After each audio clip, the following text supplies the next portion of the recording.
Bonjour à tous, j'espère que vous allez bien. Nous sommes le vendredi 23 juin au moment où je fais cette vidéo.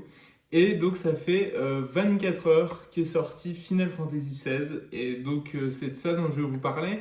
Alors évidemment, je n'ai pas du tout de quoi vous faire une review globale. Mais en fait, je voulais vous donner déjà un premier ressenti à chaud. Et ensuite, je me suis dit, peut-être que vous êtes comme moi, et en fait, quand vous faites un jeu, surtout dans une grosse licence aussi culte que Final Fantasy, vous aimez bien vous immerger complètement dedans. Donc, même quand vous n'êtes pas en train de jouer au jeu, vous êtes en train de jouer parfois en parallèle à d'autres jeux de la même licence, ou alors de vous documenter sur cette série, etc., histoire de voilà, être en permanence un peu dans le bain. Et donc, je voulais vous faire une sélection de bouquins, de jeux, d'autres de magazines pour que vous soyez à 100% dans l'ambiance et que pour vous aider aussi à mieux profiter potentiellement du jeu. Alors, évidemment, tous les Final Fantasy sont complètement indépendants et celui-là ne fait pas exception à la règle. Mais c'est toujours, je pense que c'est toujours intéressant de pouvoir, dans le cadre d'une série aussi importante dans l'histoire du jeu vidéo que Final Fantasy, de pouvoir le remettre dans son contexte par rapport à ses autres épisodes, de comprendre l'évolution de la série, parce que mine de rien, c'est une évolution qui se fait en parallèle de celle du jeu vidéo et qui, je pense, veut aussi dire quelque chose par rapport aux médias en lui-même. Donc ça, je pense que ça sera l'objet d'une réflexion qui sera intéressante à faire une fois que j'aurai vraiment terminé le jeu, etc. Mais voilà, donc j'en profite pour montrer la superbe couverture alternative que vous avez à l'intérieur du boîtier. Donc c'est à l'intérieur, on voit la couverture officielle. Et je trouve ça très chouette. Square Enix a pris l'habitude maintenant avec ses dernières sorties de mettre des couvertures alternatives. Et en plus, comme il y a le dos qu'il y a dans la couverture habituelle, voilà, vous pouvez tout à fait avoir dans votre collecte cette autre couverture, d'autres jaquettes qui est très très jolie. Très sympa. Donc, pour mes premières impressions, donc j'en suis à peu près à une petite dizaine d'heures. Donc, ça y est, je commence à bien comprendre voilà, quel va être le style de jeu, quelle est l'ambiance, etc. J'ai pu faire voilà, pas mal de combats. Donc, je sais, donc peut-être autant évacuer tout de suite le sujet du système de combat, parce que c'est ça qui a fait beaucoup parler. Probablement que ça va être le plus gros sujet de clash, surtout pour les vieux fans. Donc pour ceux qui ne sont pas au courant, Final Fantasy XVI est devenu un jeu full action. Ils ont fait venir le responsable pour les combats, la personne qui s'est occupée de ceux de Devil May Cry 5. Et je vais y revenir parce que c'est à la fois, je pense, enfin, on va retrouver des côtés positifs et côtés négatifs qu'il y avait dans Devil May Cry 5, qui est un jeu que j'adore, au demeurant. Donc c'est un jeu full action et en fait en soi, pour moi, il n'y a pas vraiment de débat dans la mesure où, comme je vous le disais, chaque Final Fantasy est un peu unique et c'est une série qui a un peu évolué avec son temps, en parallèle de l'évolution des techniques, donc 2D, 3D, avec voilà, de plus en plus de cinématiques, de plus en plus d'emphase sur les graphismes, etc. Et aussi, même dans ce système de combat, donc c'est enfin très tôt dans la série, on a vu apparaître l'Active Time Battle qui rendait les combats au tour par tour beaucoup plus dynamiques. Final Fantasy, déjà le précédent épisode Final Fantasy XV, alors qu'il y avait beaucoup de problèmes, mais qui avait déjà adapté un système de combat dynamique qui fonctionnait pas trop mal. Le seul problème, c'est que il y avait manqué, pour moi, ça manquait un peu de profondeur. Là, c'est vraiment, ils ont complètement assumé le virage full action. Donc, c'est vraiment un jeu qui se rapproche en fait d'un. Donc, évidemment, on pense à Devil May Cry. Moi, le jeu auquel je pense le plus, et donc ça s'applique au combat, mais aussi à la structure du jeu, j'arrête pas d'y penser, mais en fait, j'ai l'impression que les développeurs de Square Enix ont été traumatisés par les derniers God of War. Donc, le reboot et God of War Ragnarok qui est sorti l'année dernière. Donc Ragnarok vient de sortir, donc je pense que c'est le reboot de God of War qui a principalement, peut-être, je ne sais pas, hein, il y a pas eu, je pense pas qu'il y ait de déclaration par rapport à ça, mais je trouve que en fait, autant God of War c'est très RPGisé, avec arbre de compétences, avec des quêtes annexes, avec des maps de plus en plus ouvertes, etc. Et Final Fantasy, c'est God of Warisé, avec de plus en plus d'action, avec cette structure en couloir. Voilà, je pense que c'est vraiment. Alors, à l'heure actuelle, si je dois vous décrire très rapidement mes impressions, elles sont globalement très positives, puisque ce virage action, donc, comme je l'ai dit, ne me dérange pas en soi, et il est très assumé dans le sens où il est. Enfin, voilà, ils ont complètement embrassé cette orientation. Et alors, l'enrobage est incroyable. Voilà, ça, c'est ce qui. Parmi les côtés positifs, c'est vraiment. L'enrobage est fou, visuellement, c'est dingue. Il y a la mise en scène des combats. En fait, c'est ça qui est marrant. C'est que je reprochais aux deux derniers God of War d'avoir une mise en scène. Il y a des moments, évidemment, il y a toujours des moments qui sont impressionnants, mais je trouvais qu'ils étaient un peu plats, un peu terre à terre. Les persos, enfin, ça allait avec le style, évidemment, mais moi, ça me manquait le côté complètement épique, complètement fou des combats de God of War qui pouvaient être les précédents épisodes. Et ben, en fait, on les retrouve un peu là. On retrouve ce sentiment de folie, d'épique, voilà, de visuel qu'on ne peut voir que dans le jeu vidéo. J'ai l'impression qu'on va retrouver ça dans Final Fantasy XVI. Et en fait, c'est dingue, comme voilà, ces deux séries sont en train de se croiser, j'ai l'impression. Et donc voilà, l'enrobage, la mise en scène des combats, visuellement incroyable. La bande-son, évidemment. Voilà, c'est Soken, donc le compositeur de Final Fantasy XIV. Voilà, même si vous n'êtes pas fan de MMORPG, voilà, moi je suis passé complètement à côté de Final Fantasy 11 et 14 quand je ne joue pas au MMORPG, je n'ai pas assez de temps. Euh, mais écoutez les bandes son de Final Fantasy XIV, elles sont dispo sur Apple Music, Spotify, partout. Euh, Elles sont incroyables et celle de Final Fantasy XVI est vraiment. Voilà, c'est simple, si vous avez un bon système audio ou un bon casque, vous allez pleurer. C'est vraiment. Déjà, il y a vraiment du très très lourd.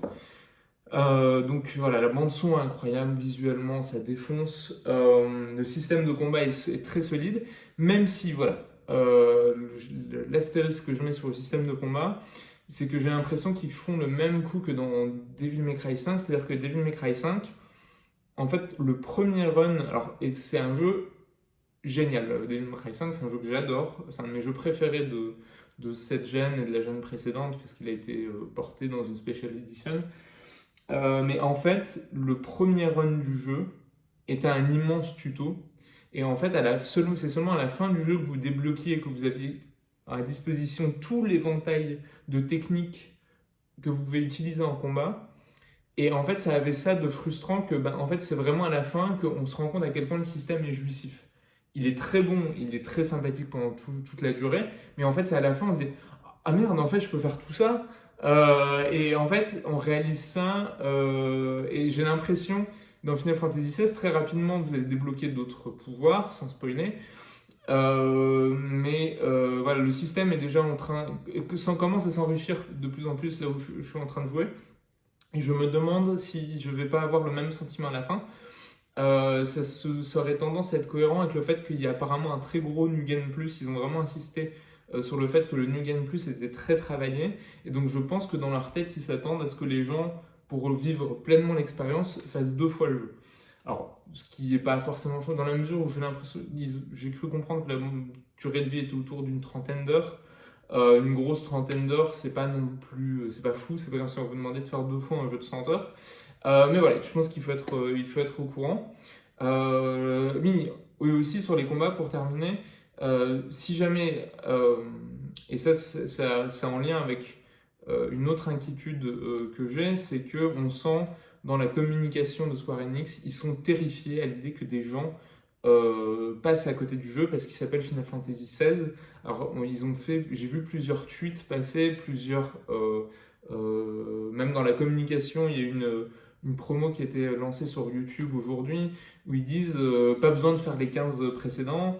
Donc voilà, ils veulent vraiment vendre ce jeu-là à tout le monde parce que c'est un jeu qui a un énorme budget, donc il faut que tout le monde y joue, pas seulement les fans de RPG, mais généralement, en fait, les gens qui achètent les gros jeux le gros jeu de fin d'année. Typiquement le God of War, le mec qui va acheter, ou la meuf qui va acheter 3-4 jeux par an, voilà, clairement Square Enix veut que Final Fantasy XVI fasse partie de cette sélection, et ils insistent à mort sur le fait que voilà, ne vous inquiétez pas, c'est un jeu qui est fun, c'est un jeu avec des gros combats, de boss, ce qui a l'air d'être ce qui est le cas. Et donc pour appeler, je pense pour attirer tout le monde, en fait vous avez, comme dans beaucoup de jeux, vous avez un mode, deux modes de style de difficulté, hein, le mode normal et un mode histoire où les combats sont, les combats sont beaucoup plus rapides, avec les ennemis ont beaucoup moins de vie.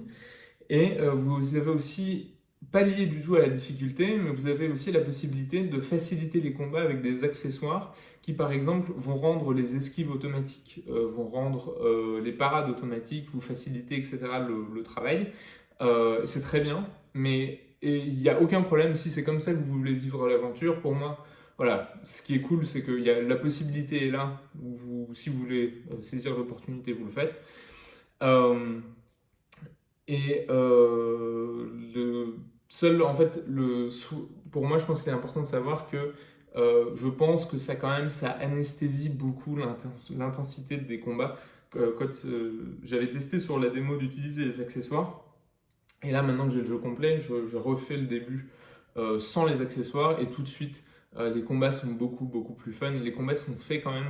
En tout cas, les combats sont pas forcément très durs. Donc, même si, voilà, si vous avez un peu peur, essayez quand même de faire sans les accessoires, de faire le jeu comme il a été pensé. Je pense que ça peut valoir le coup. Après, voilà, si vraiment pour vous en chiez trop et que c'est pas marrant, vous trouvez pas ça marrant, voilà, n'hésitez pas à mettre quelques trucs en automatique. Et ce qui est bien, c'est qu'au moins ça vous permet de doser vraiment personnellement de faire votre sauce comme vous voulez. Donc voilà, globalement positif. Quelques craintes voilà, sur le système de jeu. J'espère il va se laisser un peu, il va quand même un peu s'emballer. On aura le plus de possibilités d'expérimenter déjà avant d'arriver à la toute fin. Et encore une fois, le virage God of War ne me dérange pas. Pour l'instant, je reste, voilà, j'attends de voir sur l'histoire. Je pense que moi, ça me dérange pas qu'un jeu mise complètement sur fasse full cinématique, combat impressionnant, essaye de mettre la max sur le spectacle, à condition que le spectacle en question, au-delà du visuel, me raconte quelque chose d'intéressant. Pour l'instant, il y a des bases de quelque chose il y a plein de bases qui sont posées, des éléments très intéressants là où le scénario pourrait partir. Voilà, pour moi, c'est ce qui va faire ou défaire le jeu, donc voilà, ce sera l'occasion de faire le point. Euh, mais voilà, malgré ces petites réserves que je mets en attendant d'en voir plus, pour l'instant, je suis vraiment très très impressionné. C'est pas forcément le Final Fantasy que j'attendais dans la mesure où ce n'est plus une structure voilà, de RPG traditionnelle, même si on prend un FF15 ou enfin qui était action, mais avait un peu plus qui avait quand même un peu plus d'exploration malgré tous ces problèmes. En tout cas, dans cette toute première partie, il y avait un tout petit peu plus d'exploration. FF12 ou FF13 même, avec ses combats qui étaient très stratégiques, qui étaient très linéaires aussi, qui s'en est pris plein la gueule pour ça à l'époque. Ce serait intéressant d'ailleurs de revoir s'il ressortait aujourd'hui, c'est quel accueil il aurait par un public moderne. Je serais intéressé de voir. Mais voilà, il avait une structure très linéaire, mais des combats très intéressants, qui étaient quand même assez dynamiques. Donc voilà, j'attends de voir. Je reste un petit peu sur la réserve pour voir si ce virage action aura payé non seulement au niveau du spectacle, mais aussi sur l'histoire qui est véhiculée, l'aventure qu'on fait vivre aux joueurs. Mais voilà. Globalement, voilà, j'ai envie de. Pour l'instant, ça reste globalement très très positif, il y a aucun souci. Et donc voilà, donc ça c'est pour mes impressions. Et si jamais vous voulez prolonger l'expérience Final Fantasy ou voilà, vous entendez beaucoup parler de Final Fantasy en ce moment et vous voulez peut-être creuser un peu le sujet, vous replonger dans vos souvenirs, retravailler, voilà, vous remettre dans le bain, parce que c'est peut-être des jeux que vous avez fait maintenant il y a un moment. Il y a beaucoup, beaucoup de livres, beaucoup de choses à lire, d'ouvrages qui sont disponibles. Alors, je ne sais pas du tout une OP, c'est pas du tout- voilà, vous imaginez qu'avec, à mon niveau, voilà, il y a pas de place pour il n'y a pas de sponsoring ni rien, mais voilà, en France, on a la chance d'avoir une super maison d'édition qui fait un super taf au niveau des ouvrages dédiés aux jeux vidéo qui s'appelle Sœur d'édition. Et ils font des bouquins où en fait ils reviennent sur à la fois l'histoire de l'œuvre, l'histoire, ce que raconte. Et chaque fois ils prennent un jeu ou une saga ou une série. Ils reviennent à la fois sur l'histoire qui est racontée par les gens en question, mais aussi donc l'histoire du développement. Et ils se livrent aussi à des analyses plus en profondeur sur les thématiques abordées, etc., etc. J'ai pas mal de leurs bouquins. Je suis loin de les avoir tous parce qu'il y en a quand même beaucoup, beaucoup. Je vous recommande, mon préféré à titre personnel, c'est celui sur Yakuza, la série Yakuza, qui est vraiment excellent. Voilà, les ouvrages sur Final Fantasy sont très bons. J'ai pas encore lu celui sur Final Fantasy VI, il y a alors il y a beaucoup de Final Fantasy qui sont abordés. Là, vous avez du 1 au 3, donc les trois premiers qui sont regroupés. Donc, n'hésitez pas, ça peut être intéressant de commencer par celui-là, parce que même si vous n'êtes pas forcément familier avec les gens en question, il revient beaucoup du coup sur le contexte de la création de la licence Final Fantasy. Et ça, c'est particulièrement intéressant. Voilà, ça vous redonne un peu le contexte. Donc, c'est des bouquins, si vous ne connaissez pas du tout, c'est des bouquins full text, hein. Il n'y a pas d'artwork, il n'y a pas d'illustration, mais ça se lit très très bien. En plus, c'est l'été, donc c'est le moment et c'est parfait. On a tendance à prendre plus de temps pour les lectures en été. Donc pourquoi pas. Donc là, vous avez Final Fantasy 1 à 3, 4 et 5 qui sont regroupés. Le 6, donc Final Fantasy 6, le mythique. Voilà. Donc celui-là, je ne l'ai pas encore lu, mais je n'ai aucun doute de la qualité des précédents et des autres qui soient aussi excellents. Et ils avaient fait même une version spéciale où ils ont regroupé, donc celui-là concerne le 7, le 8 et le 9, donc la trilogie PlayStation, avec une magnifique couverture. Donc c'est des ouvrages que vous pouvez trouver soit sur Amazon, en librairie, mais aussi sur le site de l'éditeur. N'hésitez pas à commander directement chez eux, je pense que même pour eux c'est plus intéressant si vous voulez les soutenir. Et donc voilà, moi j'ai des bouquins du 1 au 9. Encore une fois, vraiment des super ouvrages. En fait, c'est chouette si voilà, vous voulez vous remettre dans l'ambiance de Final Fantasy, d'un épisode en particulier que vous aimez, mais vous n'avez pas forcément envie de revivre tout le jeu, ou alors vous voulez en savoir plus. Donc voilà, c'est vraiment des super ouvrages. Donc moi j'ai du 1 au 9, mais il y a aussi le 10, le 12, le 13 et le 15, si je dis pas de bêtises.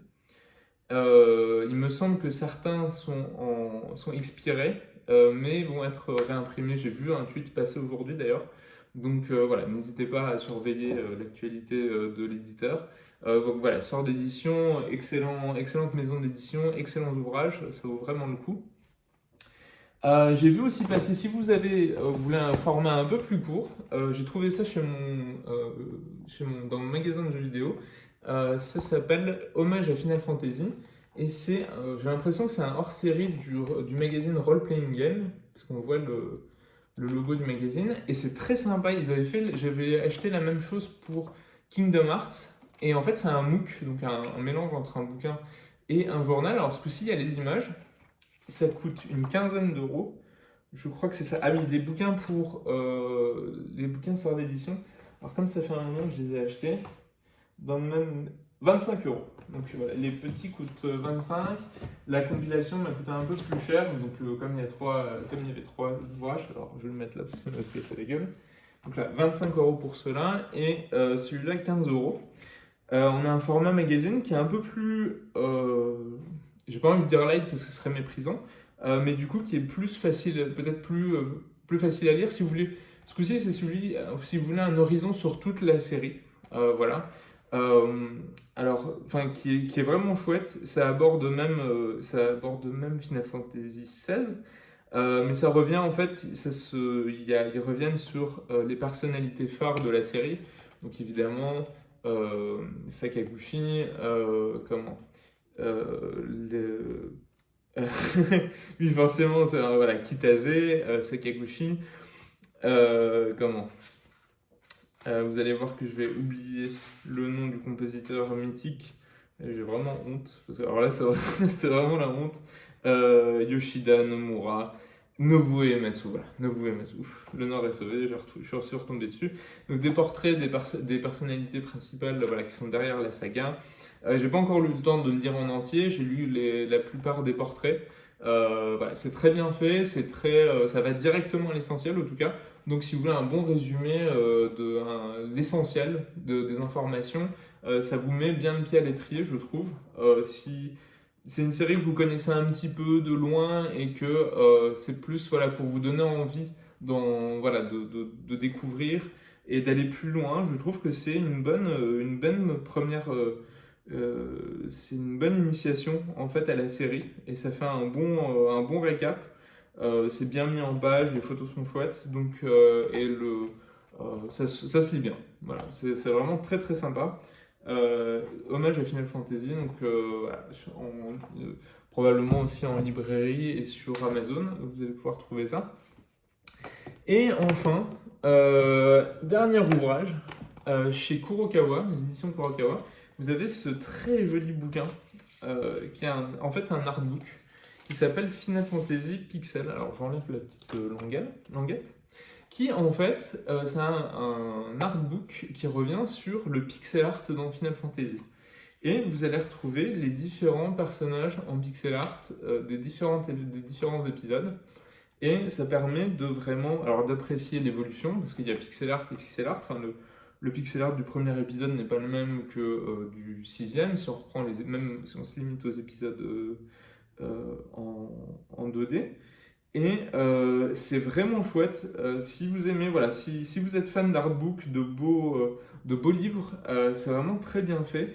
Et il y a une interview de l'artiste à la fin, une très chouette interview de l'artiste qui s'est occupé, donc de la dame qui s'occupait. Alors voilà, je me permets de lire son nom parce que je l'ai oublié. Kazuko Shibuya, qui s'est occupé de transformer les magnifiques artworks d'Amano. Donc, voilà, on parle toujours d'Amano et à raison, artiste légendaire, donc qui a fait tous les logos, mais aussi qui faisait les illustrations, les designs, voilà les designs des personnages, etc. Évidemment, il y a eu d'autres artistes par la suite, mais elle était chargée de transformer le design des personnages en pixel art. Et mine de rien, c'est un sacré challenge, vraiment un travail d'interprétation. Et je trouve que c'est super chouette si vous êtes très nostalgique de ce design, que vous aimez, que vous avez une tendresse particulière pour le pixel art. C'est un petit livre, donc c'est un très beau livre, un beau petit livre qui coûte 30 euros et que je vous recommande aussi donc, aux éditions Kurokawa. Très très chouette. Et enfin, voilà, pour terminer, je ne veux pas revenir en détail sur le jeu en question, mais des petits jeux en fait pour vous mettre dans le bain de l'ambiance Final Fantasy. Alors, je vous montre celui-là, mais parce que donc il y a Final Fantasy Theatrhythm, parce que Final Fantasy, c'est évidemment c'est des musiques incroyables, légendaires, que tout le monde a entendu au moins une fois dans sa vie. Donc là, je vous montre le deuxième épisode qui était sorti sur 3DS, donc la série s'appelle Final Fantasy Theatrhythm, mais c'est disponible, il y a une version qui est sortie récemment sur Switch et sur PS4, PS5. Je ne l'ai pas, voilà, je vous montre celle-là parce que moi je l'ai acheté en dématérialisé, qui est génial, qui reprend tous les épisodes de la série. Vous en avez pour des heures.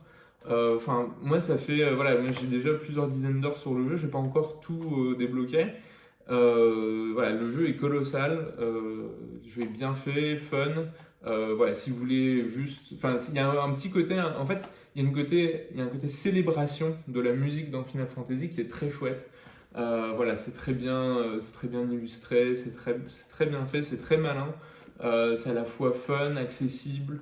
Voilà, donc même en fait, même si vous n'êtes pas un grand fanat de RPG, mais que vous aimez la musique de Final Fantasy et que vous avez une certaine sensibilité pour la musique de Final Fantasy, c'est un très chouette moyen, très ludique, de redécouvrir la musique de Final Fantasy par ce biais-là.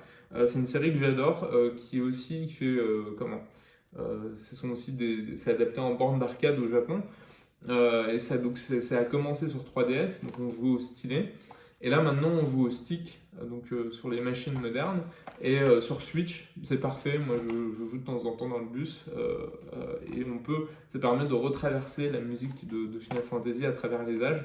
Et voilà, plein de morceaux qui n'ont pas pris une ride. Donc, c'est vraiment chouette. Et notamment, c'est aussi comme ça que ça m'a permis de redécouvrir les bandes-son de Final Fantasy XIV et de Final Fantasy XI, donc des épisodes que je n'ai pas fait, mais ça m'a permis de redécouvrir leurs bandes-son comme ça, c'était vraiment très chouette. Et enfin, donc voilà, parce que Final Fantasy, maintenant c'est un jeu d'action, mais avant c'était quand même des RPG.